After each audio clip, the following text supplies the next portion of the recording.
Saya nggak tahu, ya yang namanya resiko cedera pasti terjadi di seluruh pemain. Sejak dulu kan saya bilang, kenapa kita perlu penebalan tim senior 2x11, bahkan juga di bawah itu 3x11, ya karena ini memang talenta pool kita harus tebal. Karena ya resiko cedera ya bisa terjadi. Belum lagi ketika ada penumpukan turnamen. Tim senior U23 bertanding di bulan yang sama misalnya. Nah itu juga kan kita tahu tim senior kita banyak juga yang masih qualified untuk main di U23, tambah tipis lagi. Ya jadi ya kita harus siap dengan segala resiko. Memang dengan cederanya Kevin Dix ataupun Dean James yang qualified untuk starting 11, ya memang ya perlu menjadi pertimbangan untuk pemain substitusi. Kevin Dix dan Dean James masih cedera.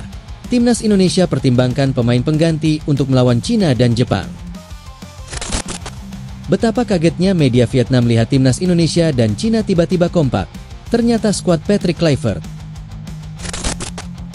membandingkan nilai pasar Timnas Indonesia dengan Cina, skuad Garuda unggul 2 kali lipat.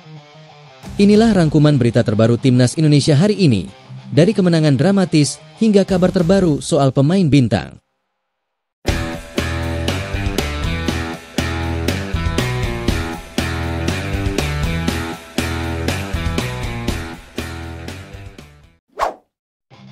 Kevin Dix dan Dean James masih cedera.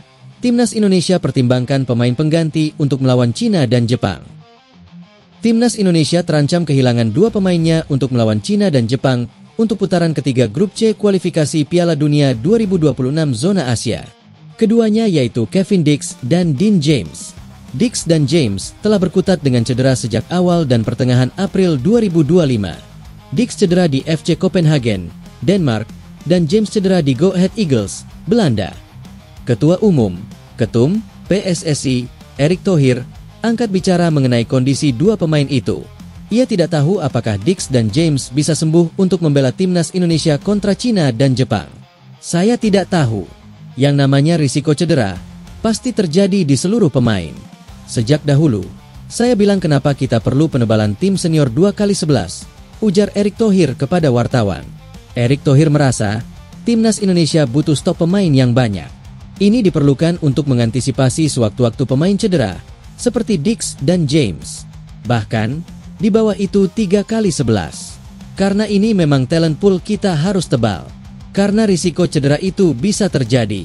Belum lagi ketika ada penumpukan turnamen, ucap Erick Thohir. Timnas senior dan U23 bertanding di bulan yang sama misalnya. Itu juga yang kita ketahui, tim senior banyak juga yang masih lolos kualifikasi untuk bisa bermain di U23, tambah tipis lagi. Lanjutnya, Erick Thohir menyatakan, pelatih Timnas Indonesia, Patrick Kluivert, membuka opsi untuk memanggil pemain lain apabila Dix dan James belum bisa sembuh untuk menghadapi Cina dan Jepang. Jadi, kita harus siap dengan segala risiko, tutur Erick Thohir. Memang, dengan cederanya Kevin Dix ataupun Dean James yang lolos syarat ke-11 pertama, memang perlu menjadi pertimbangan untuk pemain substitusi, imbuh Erick Thohir. Dalam 2 pertandingan penentuan Grup C, Timnas Indonesia akan menjamu Cina.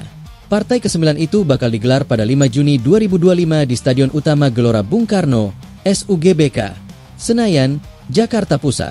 Skuad Garuda bakal menghadapi Jepang pada 5 hari kemudian di Stadion Suita City Football. Laga tersebut menjadi yang terakhir di putaran ketiga Grup C kualifikasi Piala Dunia 2026 zona Asia.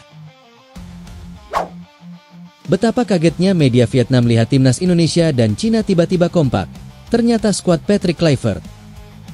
Media Vietnam mengomentari langkah PSSI yang sudah mengajukan diri ke AFC untuk menjadi tuan rumah pelaksanaan putaran keempat kualifikasi Piala Dunia 2026 agar bisa menguntungkan bagi Timnas Indonesia.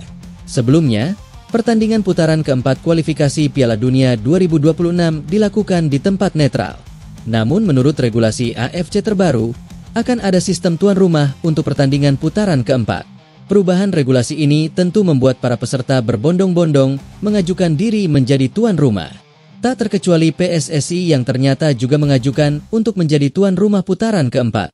Tidak hanya PSSI yang bergerak cepat mengajukan diri menjadi tuan rumah putaran keempat, ternyata Cina pun juga sudah mengajukan dirinya. AFC bahkan mengonfirmasi bahwa Timnas Indonesia dan Cina telah mengajukan permohonan untuk menjadi tuan rumah babak kualifikasi keempat Piala Dunia 2026, sebuah acara yang dijadwalkan berlangsung pada bulan Oktober, tulis media Vietnam, Soha. Langkah cepat PSSI dan Cina ini tentu menjadi sorotan bagi media Vietnam. Menurut media Vietnam, status sebagai tuan rumah di putaran keempat akan sangat menentukan bagi nasib Timnas Indonesia. Dengan menjadi tuan rumah, maka langkah menuju Piala Dunia 2026 akan lebih mudah. Uniknya, Timnas Indonesia dan Cina sudah mengajukan diri padahal keduanya belum tentu lolos ke putaran keempat karena masih harus melakoni 2 laga penentuan di Juni nanti. Apalagi bagi Cina yang berada di bawah Timnas Indonesia tapi begitu semangat untuk mengajukan diri ke AFC. Media Vietnam memaklumi karena memang bermain sebagai tuan rumah akan sangat menguntungkan untuk mengamankan tiket menuju Piala Dunia 2026. Timnas Indonesia saat ini berada di peringkat keempat pada babak kualifikasi ketiga dengan perolehan 9 poin. Sedangkan Cina berada di peringkat terakhir dengan 6 poin. Menjadi tuan rumah dan memanfaatkan kandang sendiri akan membantu mereka memperkuat peluang untuk menghadiri Piala Dunia, tulis media Vietnam, Soha. Dalam waktu dekat, kedua tim ini akan saling berhadapan pada 5 Juni dengan keunggulan kandang milik Indonesia.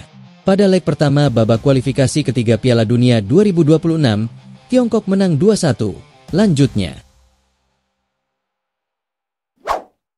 membandingkan nilai pasar Timnas Indonesia dengan Cina, skuad Garuda unggul 2 kali lipat.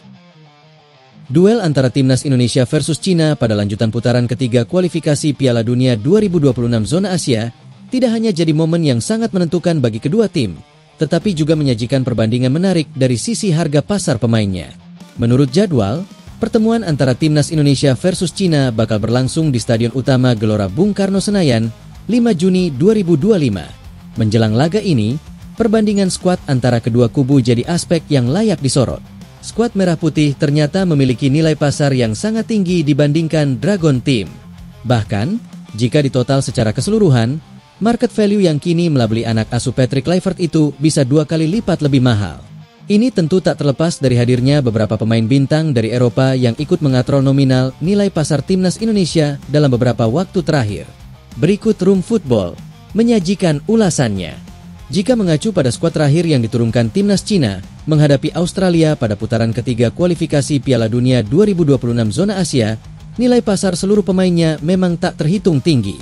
Dari total 29 pemain yang tersedia, Dragon Team hanya dibanderol dengan nilai 14,08 juta euro. Jika dikonversi ke rupiah, seluruh pemain yang dipanggil Branko Ivankovic tersebut hanya menyentuh 244,65 miliar rupiah saja. Nominal ini memang terhitung cukup murah mengingat semua pemainnya berasal dari kompetisi domestik. Dua pemain naturalisasinya memang punya nilai tinggi, tetapi tak mendongkrak secara signifikan. Dua pemain yang dimaksud ialah Serginho dengan bandero 1,8 juta euro atau setara dengan 31,29 miliar rupiah, serta Thias Brouwering yang memiliki nilai pasar sebesar 750.000 euro atau setara dengan 13,04 miliar rupiah. Sementara itu, untuk pemain lokal, nilai pasarnya yang termasuk tinggi ialah Shenlong Jiang dengan bandrol 900.000 euro, 15,65 miliar rupiah, dan Yuning Zhang dengan nilai pasar 859.000 euro, 14,77 miliar rupiah. Sementara itu, Timnas Indonesia ternyata memiliki nilai pasar yang jauh lebih besar ketimbang Timnas Cina.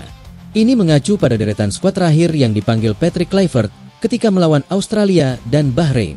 Dari total 29 pemain yang saat itu dipanggil Patrick Kluivert, total nilai pasarnya bisa mencapai 36,93 juta euro. Apabila dikonversi ke rupiah, total market value skuad Merah Putih mencapai 641,82 miliar rupiah. Tingginya nilai tersebut tak terlepas dari hadirnya beberapa pemain diaspora Timnas Indonesia. Setidaknya, ada 3 nama yang menjadi penyumbang tertinggi, yakni Emil Audero, Jai Itzes, serta Mees Hilgers.